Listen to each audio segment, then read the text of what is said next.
Hey everybody, welcome to Always Bored, Never Boring.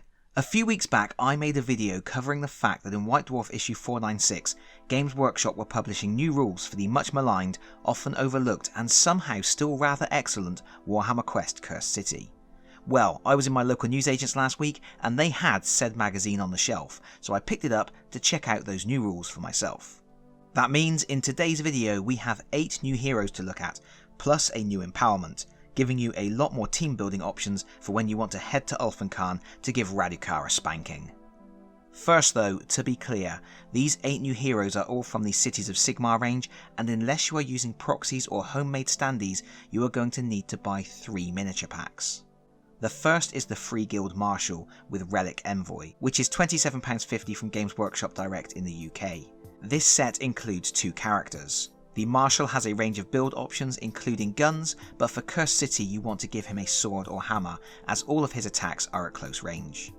The second pack is the Freeguild Command Corps, which retails for £32.50 from Games Workshop Direct.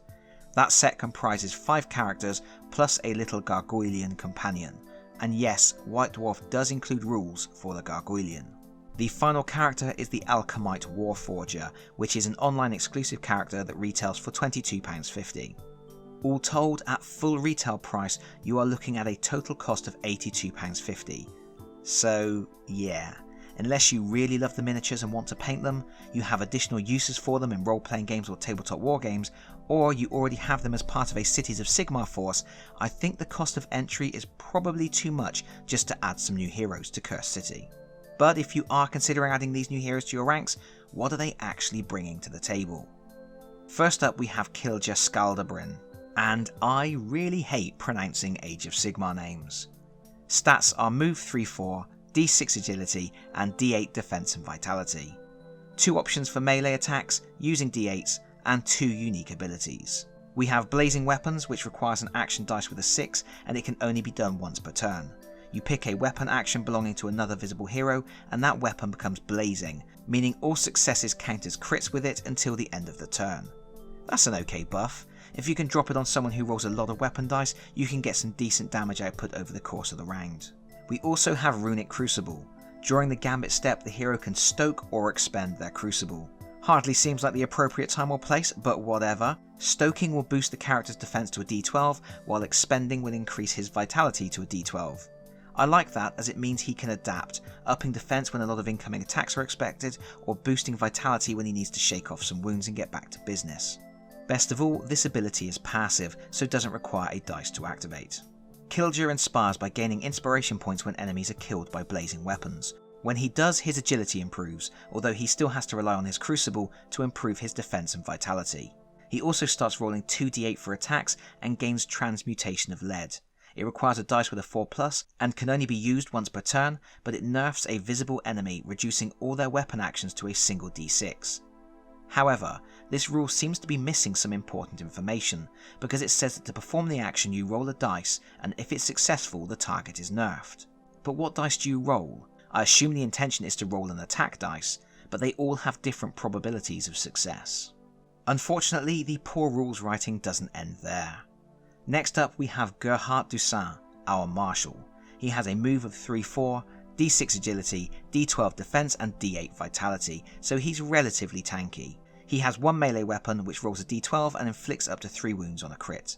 His first ability is Command, which requires a dice with a 6+. You pick 2 other visible characters to receive a command. There are 2 commands available. One lets them change 1 action dice on their character card to a 6, which is really good.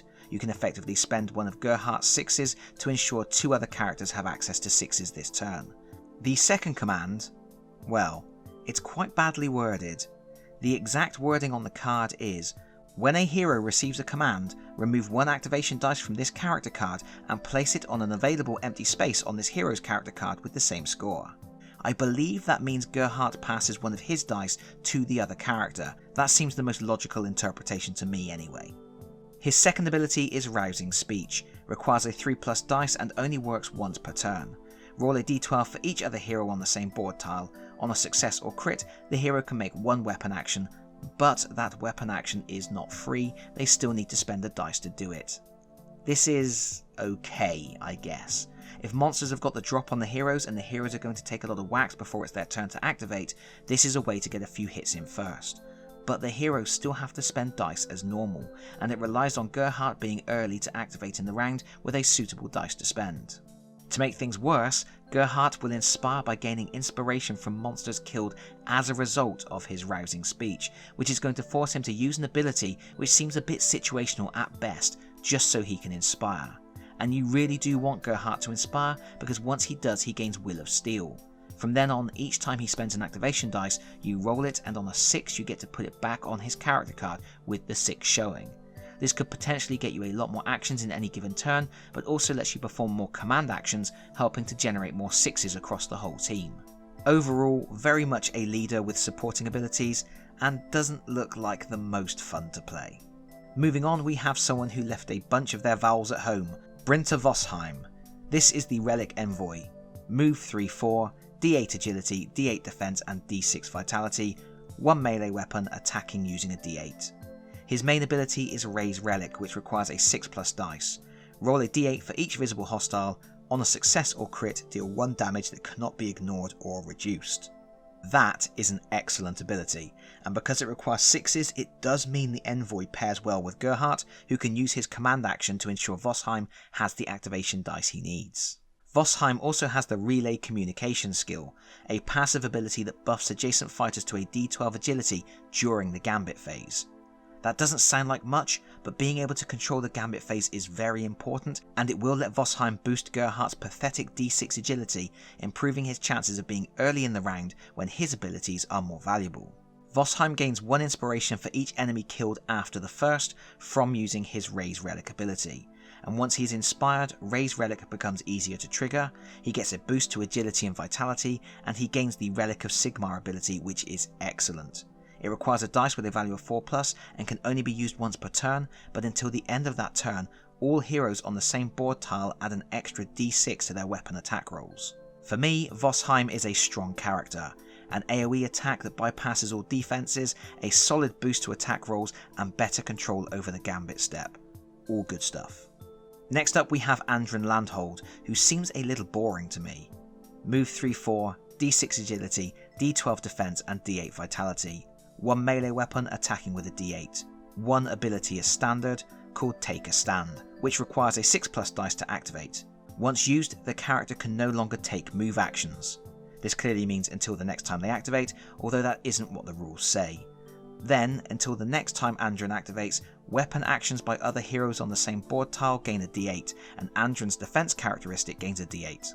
Every time a visible hero rolls a crit for defense, Andrin gains an inspiration, and once inspired, his agility and vitality get a boost. His melee attack increases to 2d8, and he gains the ability Rally You Dogs.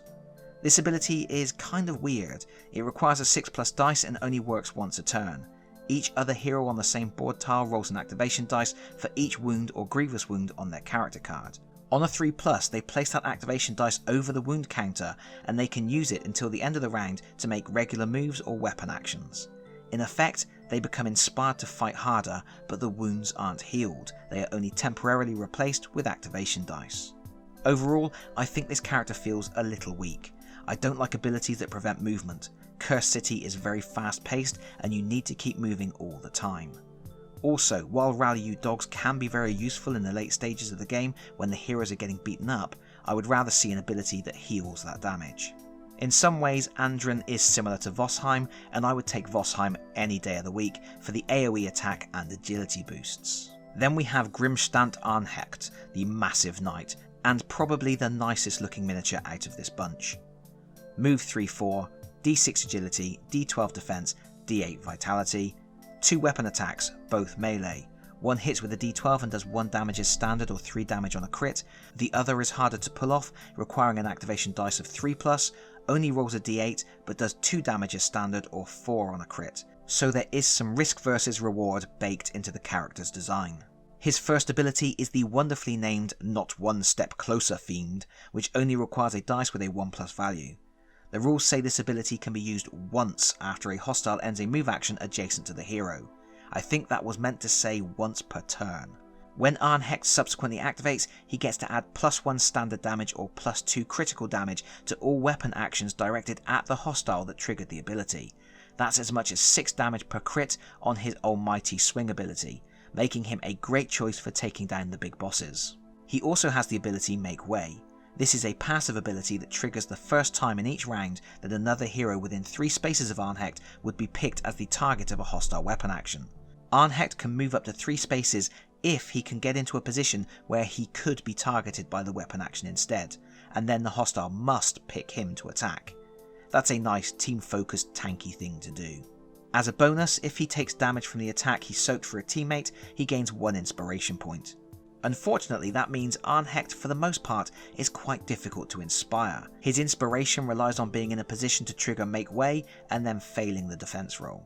If he does ever inspire, he gets a boost to agility and vitality, at which point he becomes incredibly hard to take down, and both of his weapon actions get an increased chance to hit. He also gains the ability Champion Strike. If he makes an attack that only rolls crits, the damage cannot be ignored or reduced. That means he could be putting up to 6 damage on bosses, bypassing all their defenses. He is the ultimate monster hunter. Our next hero is the mysterious Gaunt Saul, our fleet-footed character with a move of 3-5, D12 agility, D6 defense and D6 vitality. He has 1 weapon action that attacks on a D8, and every time you hit, you roll a D6 and do that much damage. So the damage output is random and could be massive or insignificant. His first ability is Master of Secrets, which lets Saul reroll 1 destiny dice at the beginning of each round and keep whichever result is better. The second ability is Lure and Mislead, which requires a 5+ dice and lets you make a free move action with a visible hostile. And if you are thinking those abilities sound pretty weak, you aren't alone. I was thinking it too. I am sure they have their uses, especially manipulating the destiny dice, but there are many abilities I would rather have in a pinch.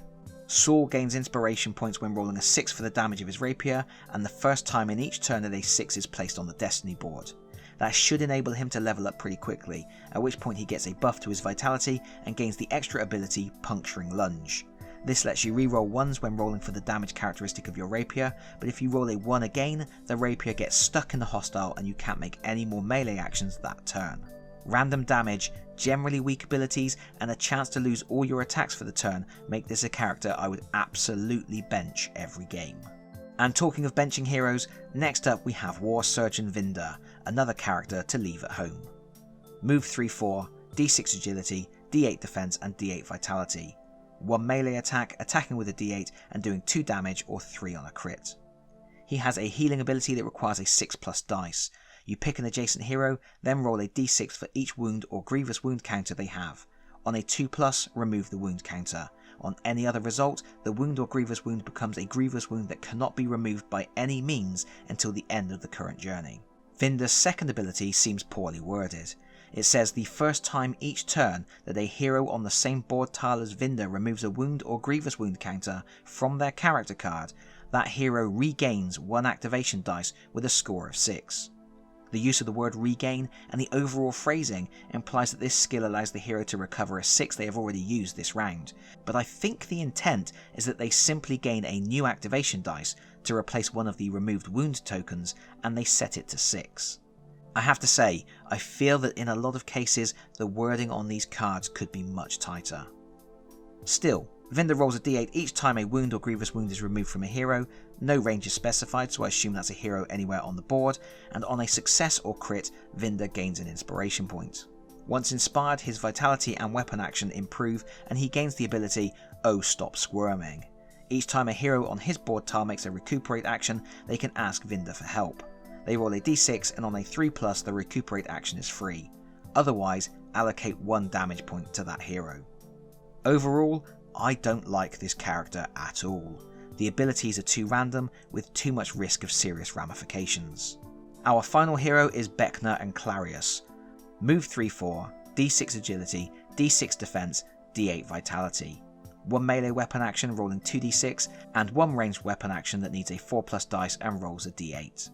His unique ability is Tune of the Corpus Somni, which can be used once per turn. You gain points equal to the value of the spent dice, and then use those points to do stuff. For 3 points you can pick a hero with no wound tokens and give them an inspiration point. For 2 points you can pick a hero with no more than 1 wound token and give them a free weapon action. For 1 point you can pick a hero with at least 1 wound token and they can make a free move action for each of their wound tokens.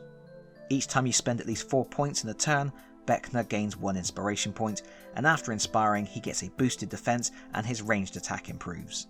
He also gains the ability Incense of the Righteous, which requires a 3+ dice and forces hostiles within 2 spaces to reroll their first critical hit when they attack. This is one of the more interesting characters. I like the idea of gaining points for discarding dice and then allocating those points as different perks to heroes, even though the perks themselves aren't particularly inventive. Not sure how much fun this character would be to play though. But that's it, that's everything, except there is also a new empowerment card called Gargoylian Companion. A hero with this empowerment can spend a dice with a value of 4 or more to summon the Gargoylian to the board within 3 spaces. The Gargoylian then rolls 2d6 and for each 4+ rolled they apply 2 damage to an adjacent hostile. The card doesn't say what to do with the Gargoylian between uses of the empowerment though. Does it stay on the board? Can it be attacked? Not sure. Regardless, those are the new rules, and some of them seem okay. Vosheim the Relic Envoy and Grimstadt the Knight seem the most interesting to me. A lot of them seem a little weak, but maybe their true quality will show on the battlefield. Still, having more options for heroes is never a bad thing. You could replay the whole campaign with this new set of heroes and it would be a completely different experience. Do note though, these rules were not printed on the card insert in the magazine. They are printed on regular pages. Furthermore, the cards are printed back to back, so you can't just cut the pages out and paste them onto board. You are going to need to print these out yourself. Oh, and to make matters worse, they haven't included the back of the new empowerment card. Sloppy GW, I expect better. Ultimately, I would have loved to have seen these character cards printed on the card insert section and ready to use immediately. I think Cursed City deserves that much at least. But this is what we have. It's not perfect, it's not everything we might have hoped for, it's a little slapdash in places, bits of it are better than others, there's probably not as much of it as we would have liked, and it's going to be expensive to get all of the official models. That does seem very on brand for Cursed City. But let me know your thoughts in the comments because that is it from me for now. Thank you so much for watching. If you enjoyed this video, please consider pressing the like button. If you really enjoyed this video, please consider subscribing if you don't already do so, and hopefully I will see you all again very soon. Bye bye everyone. Bye bye.